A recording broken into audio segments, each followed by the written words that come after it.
Imagínense la escena por un segundo. Es mitad de la noche, todo está en calma, y de repente, una intervención completamente inesperada irrumpe en el sueño de un líder con una advertencia fulminante. Hoy, en nuestra explicación, vamos a desmenuzar uno de los relatos más cautivadores y, la verdad, más tensos de la antigüedad. Vamos a adentrarnos en un caso histórico apasionante que tiene de todo: miedo paralizante, pruebas de integridad y un ultimátum sobrenatural que no deja espacio para dudas. La historia que encontramos en el capítulo 20 del Génesis está cargada de tensión dramática y nos muestra una psicología humana sorprendentemente compleja. Tenemos a un rey desprevenido, una mentira muy bien elaborada y un sueño que altera por completo el tablero de juego.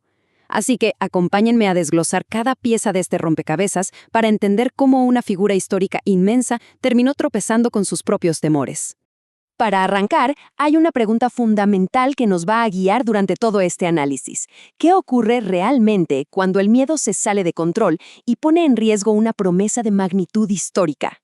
Pensemos en el contexto. Esta historia arranca justo después de eventos verdaderamente cataclísmicos como la destrucción de Sodoma y Gomorra. Abraham y Sara, los protagonistas, viajan por tierras desconocidas. Es el escenario perfecto para que la incertidumbre haga de las suyas. El relato construye una tensión increíble al presentarnos a este gobernante local que, de la nada, recibe una amenaza de muerte en un sueño, y todo por el ataque de pánico de otra persona. Es una situación que nos obliga a ver lo frágiles que pueden ser las decisiones humanas bajo presión y cómo el instinto de supervivencia puede nublarle el juicio a cualquiera, desatando un efecto dominó que casi destruye planes mucho más grandes. A ver, entremos de lleno en esto. Por un lado, tenemos la promesa divina. El material de origen nos recuerda que Abraham acababa de recibir promesas gigantescas. Hablamos de afirmaciones milagrosas sobre su linaje y la inminente llegada de su heredero, Isaac. Había visto maravillas, conversado con lo divino. Vamos, había sobrevivido a pruebas enormes. Pero, por otro lado, el texto nos golpea con la realidad humana. En lugar de esa confianza inquebrantable que uno esperaría, lo que vemos es una paranoia que crece y crece. Este contraste es el corazón mismo de la narrativa. Nos demuestra que haber vivido cosas extraordinarias no hace a nadie inmune a nuestras debilidades más comunes. El pánico entra en escena, y de repente la brecha entre una promesa monumental y el terror absoluto a lo desconocido se vuelve gigantesca. Y esto nos lleva directo a la primera parte de nuestra historia, un error impulsado por el miedo justo cuando Abraham llega a la región de Gerar. Al pisar este nuevo territorio, Abraham toma una decisión basada en el pánico puro y recurre a una táctica vieja. Afirma que Sara es su hermana. El motivo: un terror absoluto, casi paralizante, de que los locales lo asesinen para quedarse con ella. Lo increíble aquí es que está repitiendo un error grave de su pasado. Es un mecanismo de defensa que se activa cuando el instinto de supervivencia apaga por completo la razón y olvida las promesas que acababa de recibir. Aunque el texto menciona que Sara ya era mayor, subraya que seguía siendo percibida como una mujer de gran belleza y estatus. Es fascinante cómo la fuente no intenta ocultar o maquillar esta falla. Nos muestra a una figura históricamente celebrada, a un gigante de la fe, sucumbiendo ante la inseguridad. Revela una vulnerabilidad profundamente humana, demostrando que incluso los grandes líderes pueden ser arrastrados por una lógica de supervivencia totalmente defectuosa. Pasamos a la sección 2, el sueño aterrador del rey. Y es aquí donde la situación se vuelve verdaderamente peligrosa. Esta artimaña de la hermana desencadena una reacción inmediata. El rey Abimelec, totalmente engañado, lleva a Sara a su casa. Sin saberlo, acaba de poner en jaque toda la línea histórica de la descendencia de Isaac. Y justo aquí es cuando ocurre esta intervención nocturna digna de una película. Dios se le aparece a Abimelec con un mensaje cortante y directo: «Eres hombre muerto». Imagínense el terror. Un monarca durmiendo tranquilamente que de golpe es confrontado con una sentencia de muerte irrefutable. El relato usa esta secuencia nocturna para llevarnos al límite de la tensión. No hay espacio para negociar, no hay advertencias suaves. Es un ultimátum definitivo que cae sobre los hombros de un rey que despierta sabiendo que su vida pende de un hilo. Pero luego el texto da un giro fascinante. El sueño no es solo una ejecución a ciegas.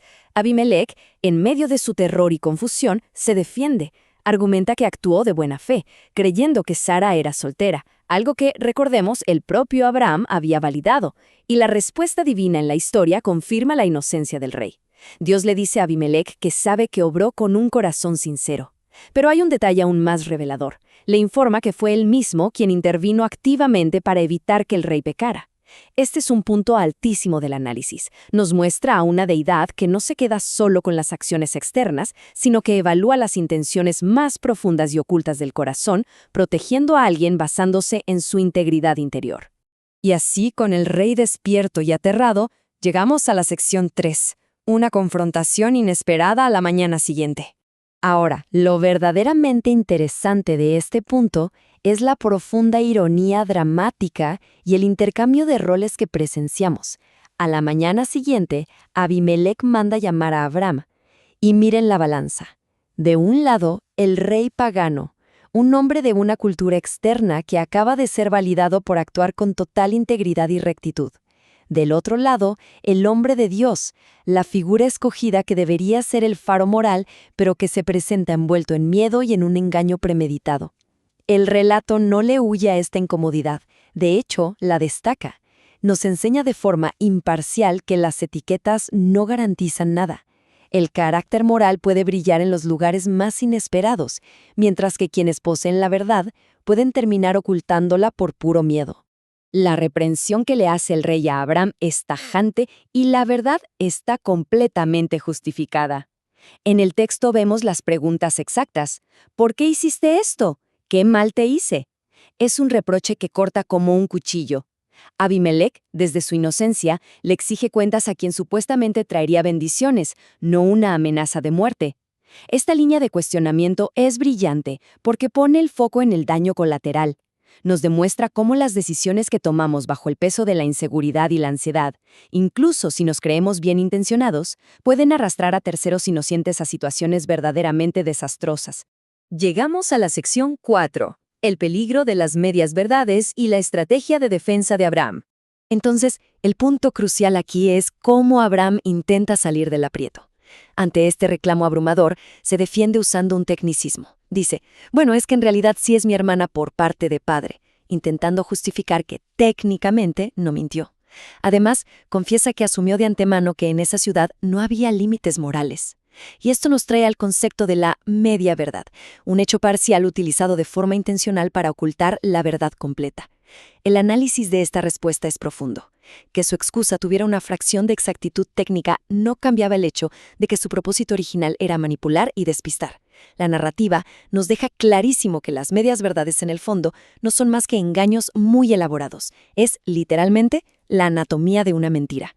Finalmente entramos en la recta final con la sección 5, Restauración y Gracia Divina.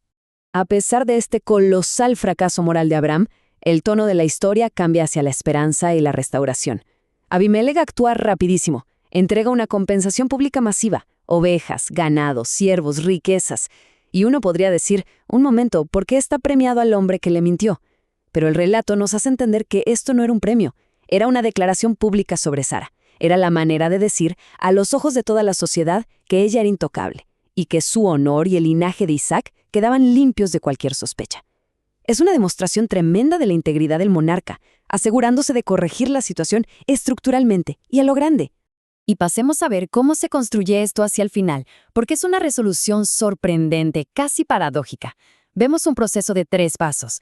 Primero, Dios le dice al rey que Abraham debe orar por él.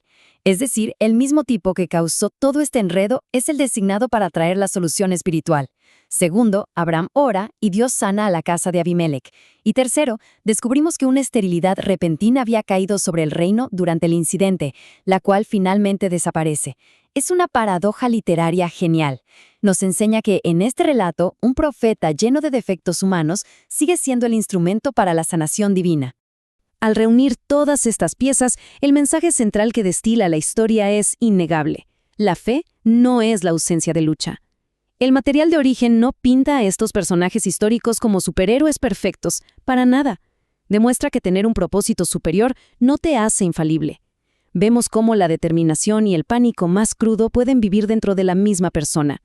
La narrativa toma este fracaso humano y lo usa para resaltar la resiliencia de la gracia divina, demostrando que se puede seguir caminando y cumpliendo un propósito, incluso mientras se lidia fuertemente con nuestras propias inseguridades.